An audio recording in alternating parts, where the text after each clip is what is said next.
இந்த உலகத்தில் முதல்ல தோன்றிய மொழி தமிழா அல்லது எபிரேயமா அப்படின்னு சொல்லிட்டு இந்த மொழி ஆய்வாளர்கள் இருக்கிறாங்க இல்லையா, அவங்க கட்டி புரண்டு சண்டை போடாத ஒரு குறை தான்.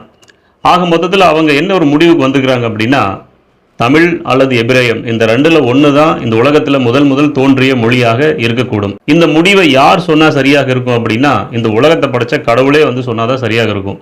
அது வரைக்கும் தமிழா எபிரேயமா என்று யாராலும் கண்டறிய முடியாது.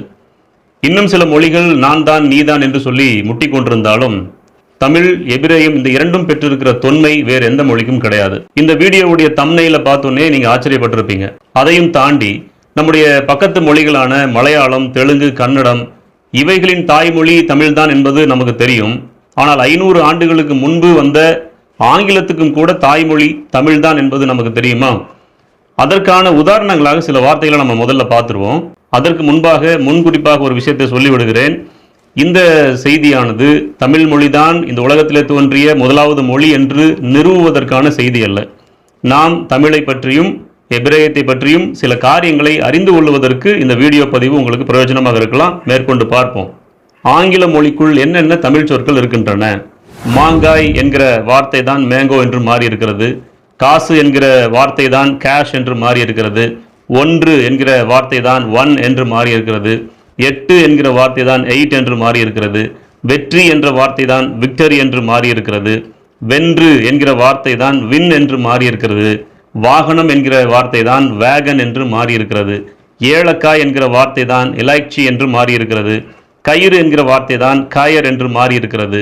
அவ்வை என்கிற பெயர் தான் ஈவ் என்று மாறி இருக்கிறது. தரை என்கிற பெயர் தான் டெரா என்று மாறி இருக்கிறது. மாத்திரை என்கிற அழகை குறிக்கிற ஒரு சொல் தான் மீட்டர் என்று மாறி இருக்கிறது. ஒமட்டு என்கிற அந்த குமட்டுதல் என்கிற அந்த வார்த்தை தான் வாமிட் என்று மாறி இருக்கிறது. அப்படியே பின்வருகிற ஆங்கில சொற்களில் இருக்கிற எஸ் என்கிற எழுத்தை நீக்கிவிட்டு பார்த்தால் அப்படியே தமிழ் வார்த்தைகளுடைய சாயல் இருப்பதை பார்க்க முடியும். குறிப்பு ஸ்கிரிப்ட், பேச்சு ஸ்பீச், வேகம் அல்லது பீடு ஸ்பீடு, பஞ்சு ஸ்பாஞ்ச், நாகம் ஸ்னேக். அதே போல இன்னும் சில வார்த்தைகள் பாருங்க. தாக்கு அப்படிங்கிற வார்த்தை தான் அட்டாக் என்று மாறி இருக்கிறது. ஆக்கம் என்கிற வார்த்தை மேக் என்று மாறி இருக்கிறது. உருண்டை என்கிற வார்த்தை ரவுண்ட் என்று மாறி இருக்கிறது. இளமஞ்சள் காய் அதாவது எலுமிச்சை அதுதான் லெமன் என்று மாறி இருக்கிறது. உருள் என்கிறது தான் ரோல் என்று மாறி இருக்கிறது. உரையாற்று என்கிற வார்த்தை தான் ஒரைட் என்று மாறி இருக்கிறது. ஞானம் என்கிற வார்த்தையிலிருந்து தான் நாலேஜ் என்கிற வார்த்தை பிறந்திருக்கிறது. இஞ்சி என்கிற வார்த்தையிலிருந்து ஜிஞ்சர் வந்திருக்கிறது. மூலக்கூறு மாலிக்யூல், கொல் கில், பரிசு பிரைஸ், இதர அதர், தொலை டெலி, தேக்கு டீக், அரிசி ரைஸ், அக்கம் அக்வா, விடம் என்கிற விஷம்தான் வேனம் என்று மாறி இருக்கிறது. வாடுதல் அதுதான் ஃபேட், பல பாலி, மிக மெகா, இசைப்படு அக்செப்ட், முதிர் மெச்சூர், கடா கோட், பினி பெயின். இன்னும் சில வார்த்தைகள் இருக்குது பாருங்க. ஞான் என்கிற வார்த்தை தான் யான் அதாவது கயிறு என்று மாறி இருக்கிறது. கல்லன் குற்றவாளி என்பதுதான் கல்பிரிட் என்று மாறி இருக்கிறது. திருகி டார்க், அளவு லெவல், மடமை மேட், சுற்றம் சரவுண்ட், கடவுள் அதுல வர்ற முதல் அந்த காட் அப்படின்னு வருது பாத்தீங்களா, அதுதான் காட் என்று மாறி இருக்கிறது. பிறந்த பர்த், கைப்பற்று கேப்சர், வேண்டி வாண்ட், உளவு பிளக், உடன் சடன், அடம் அடமண்ட், பழுது ஃபால்ட், சுருங்கு ஸ்ரிங்க், இல்லம் வில்லா, பாதை பாத், வழியாக வியா அல்லது வே, புட்டில் புட்டி இதுதான் பாட்டில் என்று மாறி இருக்கிறது. நரம்பு நெர்வ் என்று மாறி இருக்கிறது. பெற்றோர் ஒத்தல் அதாவது திருமணத்திற்கு பெற்றோர் சம்மதித்தல், பெற்றோர் ஒத்தல் அதுதான் பெட்ராத்தல் என்று மாறி இருக்கிறது. குருணை கிரெயினாக மாறி இருக்கிறது. பொத்தான் பட்டனாக மாறி இருக்கிறது. இப்ப சொல்லுங்க, தெலுங்கு, மலையாளம், கன்னடம் இவைகளுக்கு மட்டும் இல்ல 500 ஆண்டுகளுக்கு முந்தி வந்த ஆங்கிலத்துக்கும் கூட தாய்மொழியாக தமிழ் தான் இருக்க வேண்டும் என்பது ஆய்வாளர்களுடைய கருத்து. இப்ப நேரா எபிரேயத்துக்கும் தமிழுக்கு வருவோம். இந்த எபிரேயர்கள் எபிரேயம் என்கிற சொல் எப்படி வந்தது அப்படின்னா, ஹீப்ரு என்கிற சொல்லை தமிழ் படுத்தும் போது எபிரேயம் என்று ஆயிற்று அப்படின்னு சொல்றாங்க. இந்த ஹீப்ரு என்கிற சொல் எப்படி வந்தது அப்படின்னு சொல்லி பார்த்தா, அதனுடைய மூலச்சொல்லை ஆராய்கிற போது அது அப்பிரு என்கிற சொல்லிலிருந்து வந்தது அப்படின்னு சொல்றாங்க. இந்த அப்பிரு என்கிற சொல் எப்படி தோன்றியது, அதன் பொருள் என்ன அப்படின்னு சொல்லி பார்த்தோம்னா, அது முற்றாக தமிழ் சொல் என்று ஆராய்ச்சியாளர்கள் கருதுறாங்க. எப்படி இன்றைய ஈராக் நாட்டில் இரட்டை ஆறு என்று அழைக்கப்படுகிற யூப்ரடிஸ், டைக்ரிஸ் என்கிற இந்த 2 ஆறுகள் உண்டு. இன்றைய ஈராக் அன்றைய பாபிலோன் தேசமாக இருந்திருக்கிறது. இவற்றில் டைக்ரிஸ் ஆறு கிழக்கு பக்கமாகவும் யூப்ரடிஸ் அப்படிங்கிற ஆறு மேற்கு பக்கமாகவும் இருக்கிறது. டைக்ரிஸ் ஆற்றங்கரையினுடைய கிழக்கு பக்கம் இருந்து குடிபெயர்ந்து வந்த ஒரு இன மக்களைத்தான் அங்கே ஏற்கனவே வசித்து வந்த மக்கள் என்ன சொல்லி அழைத்திருக்கிறாங்கன்னா அப்பிரு என்று அழைத்திருக்கிறார்கள். டைக்ரிஸ் ஆற்றுக்கு அந்த பக்கம் இருந்து வந்ததால் அவர்கள் அப்பிரு என்று அழைக்கப்பட்டார்கள் என்று ஆராய்ச்சியாளர்கள் எழுதி வைத்திருக்கிறார்கள். அதாவது அந்த பக்கம் என்பதற்கு அப்பிரு என்று அவர்கள் சொல்லுவது அப்புற என்று சொல்லப்படுகிற தமிழ் சொல்லினுடைய திரிபு வார்த்தையாக இருக்கிறது. அப்படி ஆய்வு செய்தவர்கள் எல்லாரும் மேலை நாட்டு அறிஞர்களாக இருந்ததுனால இந்த அப்பிரு அப்படிங்கிற வார்த்தை அப்பிர என்கிற தமிழ் மொழியிலிருந்து வந்தது என்று சொல்லி அவர்களுக்கு தெரியவில்லை.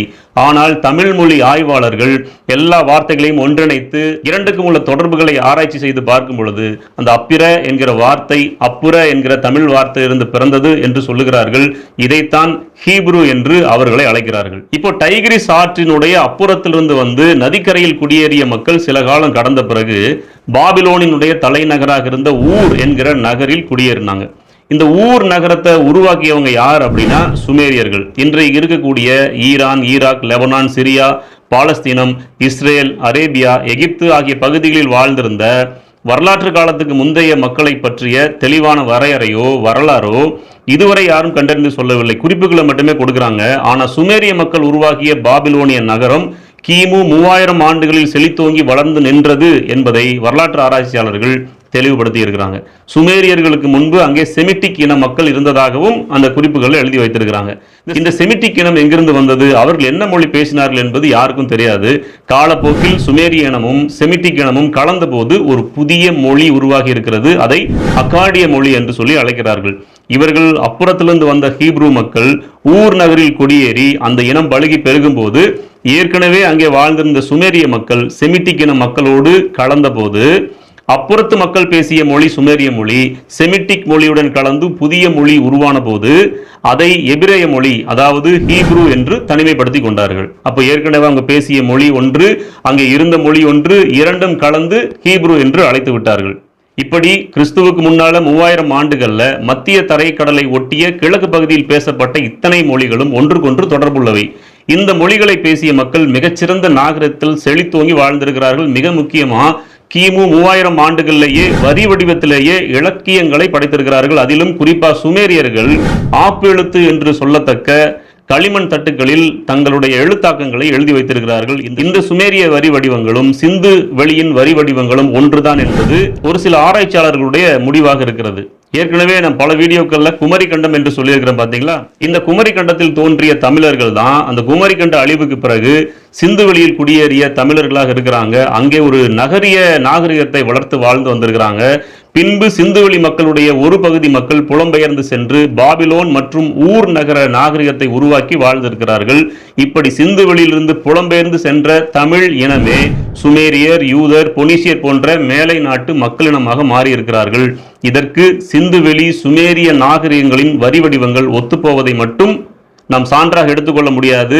எபிரேய மக்களுடைய அந்த ஹீப்ரு மொழி இருக்குது பாத்தீங்களா, அதுக்குள்ள இருக்கிற எண்ணிக்கைக்கு அடங்காத தமிழ் வார்த்தைகளே அடையாளமாக ஆதாரமாக இருக்கிறது. இப்படிப்பட்ட முக்கியமான ஆராய்ச்சி குறிப்புகளை எல்லாம் நான் ஏற்கனவே போன வீடியோவில் சொல்லியிருக்கிறேன் பாத்தீங்களா. மாசோ விக்டர் என்கிற தமிழ் ஆய்வாளர் தான் எழுதி வைத்திருக்கிறார். இப்ப எபிரேய மொழியில இருக்கிற தமிழ் வார்த்தைகள் என்ன என்ன அப்படின்னு சொல்லி நம்ம பார்த்துருவோமா. குரங்கு இருக்குது பாத்தீங்களா, அதற்கு தூய்மையான தமிழ்ல கவி என்று வார்த்தை இருக்கிறது. இந்த கவி என்கிற வார்த்தை தான் எபிரேயத்துல கௌ என்று மாறி இருக்கிறது. அரிசி என்பதுதான் எபிரேயத்துல ஒரேஸ் என்று மாறி இருக்கிறது. நூல் தறி என்கிற வார்த்தை தான் எபிரேயத்துல நுல் என்று மாறி இருக்கிறது. மாங்காய் அப்படிங்கிற தமிழ் வார்த்தை தான் எபிரேயத்துல மங்கோ என்று இருக்கிறது. எபிரேய மொழியில மட்டும் இல்ல, எபிரேய மொழியோடு கூட இணை மொழியாக இருக்கிற அரமைக் மொழியிலையும் தமிழ் இருக்கிறது. இந்த ரெண்டும் கிட்டத்தட்ட, அதாவது எபிரேயமும் அரமைக்கும் கிட்டத்தட்ட ஒன்று போல இருக்கும். சரி, இப்ப பாருங்க இன்னும் சில வார்த்தைகள். தமிழ்ல அப்பா என்று இருக்கிற வார்த்தை தான் எபிரேயத்துல அபா என்று இருக்கிறது. இதற்கு ஃபாதர், தகப்பன் என்று அர்த்தம். அதே போல ஆனால் என்று சொல்லுவோம் பாத்தீங்களா, பட் ஆனால் அப்படிங்கிற தமிழ் வார்த்தை அது எபிரேயத்துல அவால் என்று இருக்கிறது. கூல் ஃபுட் என்று இருக்கிற தமிழ் வார்த்தை ஹீப்ரூல எபிரேயத்துல ஓகேல் என்று இருக்கிறது. இல்லைனா அப்படின்னு சொல்லுவோம் பாத்தீங்களா, அது எபிரேயத்தில் எப்படி மாறி இருக்கிறது, ஓலை என்று மாறி இருக்கிறது. இதம் மெதுவாக அப்படிங்கிற வார்த்தை இட்டி என்று மாறி இருக்கிறது. எல்லாவற்றுக்கும் மேல தாய் அம்மான்னு சொல்லுவோம் பாத்தீங்களா, அந்த அம்மாவுக்கு எபிரேயத்தில் என்ன தெரியுங்களா, ஐமா அப்படிங்கிற வார்த்தை. எப்போ அப்படிங்கிற தமிழ் வார்த்தை இருக்குது பாருங்க, அது எபிரேயத்தில் ஐஃபோ அப்படின்னு இருக்குது. ஆங்கிலம் அப்படிங்கிற தமிழ் வார்த்தை ஆங்கிலிட் என்று இருக்கிறது. நாங்க அப்படிங்கிற தமிழ் வார்த்தை அனாங்கு அப்படின்னு இருக்கிறது. போகம் அப்படின்னு இருக்கிற தமிழ் வார்த்தை போகர் என்று எபிரேயத்தில் இருக்கிறது. வீடு என்கிற தமிழ் வார்த்தை தான் எபிரேயத்தில் பாயிட் அப்படின்னு மாறி இருக்கிறது. வங்கி அப்படிங்கிற தமிழ் வார்த்தை தான் எபிரேயத்தில் பேங்க் என்று மாறி இருக்கிறது.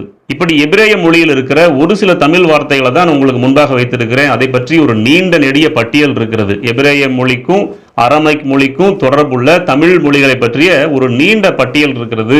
உங்களுக்கு வேண்டும் என்றால் எனக்கு வாட்ஸ்அப் அனுப்புங்க, அந்த பட்டியலை நான் உங்களுக்கு அனுப்பி வைக்கிறேன். இந்த செய்தியில் சொல்லப்பட்டிருக்கிற குறிப்புகளை நான் உங்களுக்கு அனுப்பி வைக்கிறேன். இப்படி தெலுங்கு, கன்னடம், மலையாளம், ஆங்கிலம் இவைகளுக்கு மட்டும் அல்ல, இந்த உலகத்தில் இருக்கிற அத்தனை மொழிகளுக்குள்ளேயும் தமிழ் மொழி கலந்திருக்கிறது. அதற்கு காரணம் ஒன்று சொல்றாங்க, சில்க் ரோடு என்று பண்டைய காலங்களில் ஒரு சாலை இருந்திருக்கிறது. அது தரை மார்க்கமாகவும் கடல் மார்க்கமாகவும் அநேக வியாபாரத்து நிமித்தம் உருவாக்கப்பட்ட ஒரு பாதையாக இருக்கிறது. இந்த பாதையில பயணம் பண்ணவங்க இந்தியாவுடைய தென்பகுதியாகிய தமிழ்நாடு இருக்குது பாத்தீங்களா, அது நீண்ட நெடிய ஒரு கடற்கரை பகுதியை கொண்டிருக்கிறது. நிறைய துறைமுகங்களை கொண்டிருந்தது. இந்த துறைமுகங்கள் வழியாகத்தான் உலகெங்கும் பல்வேறு விதமான வியாபாரங்கள் நடந்திருக்கின்றன. அப்படி வியாபாரங்கள் நடந்த பொழுது குறிப்பாக தென்னிந்தியாவாகிய தமிழ்நாட்டிலிருந்து அநேக வியாபார பொருள்கள் பல்வேறு இடங்களுக்கு, குறிப்பா இந்த எபிரேய மக்கள் வாழ்ந்த பகுதிக்கும் கூட சென்றிருக்கிறாங்க. அப்படி சென்ற போது தமிழ் மொழி எபிரேயத்தோடு கலந்து விட்டது அப்படின்னு சொல்றாங்க. சோ இரண்டு விதமான கருத்து இருக்குது. ஒன்னு, தமிழ் மொழியிலிருந்து அநேக வார்த்தைகளை எபிரேயம் கடன் வாங்கி கொண்டது அப்படின்னு சொல்றாங்க. இப்ப நான் முன்னமே சொன்ன ஆராய்ச்சி குறிப்புகளின்படி எபிரேயம் கடன் வாங்கவில்லை, எபிரேயம் தமிழ் மொழியிலிருந்து பிறந்த மொழி என்றும் சொல்றாங்க. இப்படி இரண்டு வேறு விதமான கருத்துக்கள் இருக்கிறது. ஆனா ஆண்டவருடைய கிருபையினாலே எபிரேய மொழியிலையும் கிரேக்க மொழியிலையும் நம்முடைய கைகளில் கிடைத்த வேதாகமத்தை தமிழ்ல மொழிபெயர்த்து வாசித்துக் கொண்டிருக்கிறோம். மெய்யாகவே தேவனுடைய கிருபையினாலே தமிழ் மொழியின் மூலமாக எபிரேய மொழியில் சொல்லப்பட்ட அந்த சத்தியத்தை நாம் விளங்கிக் கொள்ளவும், ஆண்டவராகிய இயேசு கிறிஸ்துவை அறிந்து கொள்ளவும், ரட்சிக்கப்படவும், பாவங்கள் மன்னிக்கப்படவும், நித்திய ஜீவனுக்கு ஏதுவான காரியங்களை நீங்களும் நானும் அறிந்து கொள்ளவும் தேவன் நமக்கு கிருபை செய்திருக்கிறார். அப்படிங்கிறது நீங்களும் நானும் பெற்ற பெரும் பாக்கியமாக இருக்கிறது. இந்த உலகத்திலேயே முதல் மனிதன் ஆதாம் என்று தேவன் பெயரிட்டார் பார்த்தீங்களா, ஆதன் அவ்வை என்கிற பெயர்ல இருந்துதான் ஆதாம் ஏவாள் என்கிற பெயர் கூட மருவி போயிற்று என்று நம்ம பார்க்க முடியும். தமிழ்ல தான் அப்படிப்பட்ட பெயர்கள் உண்டு, வேற மொழியில கிடையாது. ஆதாம் என்றால் செந்நிற மண் அப்படின்னு அர்த்தம். மனிதன் அப்படின்னா மண் தன் என்று அர்த்தம். மண்ணை தன்னிலே வைத்திருப்பவன் அப்படின்னு சொல்லி அர்த்தம். அப்ப தமிழ் மொழிக்கும் எபிரேயத்துக்கும் நெருங்கிய தொடர்பு இருக்குது. தமிழ் முதலா எபிரேய முதலா என்று நாம் சண்டை போட வேண்டிய அவசியம் கிடையாது, ஆராய்ச்சி பண்ணி பார்க்க வேண்டிய அவசியம் கிடையாது. ஆனால் இப்படிப்பட்ட காரியங்களை நாம் அறிந்திருப்பது நமக்கு மகிழ்ச்சி தரக்கூடிய ஒரு செய்தி. எப்படி ஆண்டவராகிய இயேசு கிறிஸ்துவுக்கு நீங்களும் நானும் நெருங்கிய உறவாக இருக்கிறோம் அப்படிங்கிறது தான். ஒருவேளை முதல் மனிதனும் முதல் மனுஷியும் நீங்களும் நானும் நினைக்கிறபடி நம்முடைய தமிழகத்துக்கு கீழே இருந்த குமரி கண்டத்தில் பிறந்தவர்களாக இருப்பார்கள் என்றால், தமிழர்களாகிய நீங்களும் நானும் தான் தேவனாலே உருவாக்கப்பட்ட முதல் குடும்பமாக, முதல் மக்கள் இனமாக இருக்கக்கூடும். இதிலிருந்து தான் அநேக மக்கள் இனங்கள் பிரிந்து சென்றிருக்கக்கூடும். இவைகள் எல்லாம் அநேக ஆராய்ச்சி குறிப்புகள் விளக்குகின்றன. இவைகளை அறிந்து நான் தான் முதல் குடி, நான் தான் முதல் மக்கள் என்று பெருமைப்படுவதற்கல்ல, ஆண்டவராகிய இயேசு கிறிஸ்துவின் மூலமாக கிடைக்கிற நித்திய ஜீவனை சுதந்திரித்துக் கொள்ள உங்களுக்கும் எனக்கும் தான் முதல் உரிமை இருக்கிறது. அந்த உரிமையை விட்டு கொடுத்து விடக்கூடாது. ஆண்டவராகிய இயேசு கிறிஸ்துவின் மூலமாக வருகிற நித்திய ஜீவனை நீங்களும் நானும் சுதந்திரித்துக் கொள்ள வேண்டும் என்பதே இந்த செய்தியினுடைய நோக்கமாக இருக்கிறது. இந்த குறிப்புகள் உங்களுக்கு தேவைன்னா என்னுடைய எண்ணுக்கு நீங்க தயவு செஞ்சு வாட்ஸ்அப் பண்ணுங்க. நான் உங்களுக்கு இந்த காரியங்களை நான் அனுப்பி வைக்கிறேன். கர்த்தர் நம்ம ஒருவரையும் ஆசீர்வதித்து காப்பாராக. மீண்டும் நல்லதொரு செய்தியோடு கூட நாம் சந்திப்போம். ஆமென்.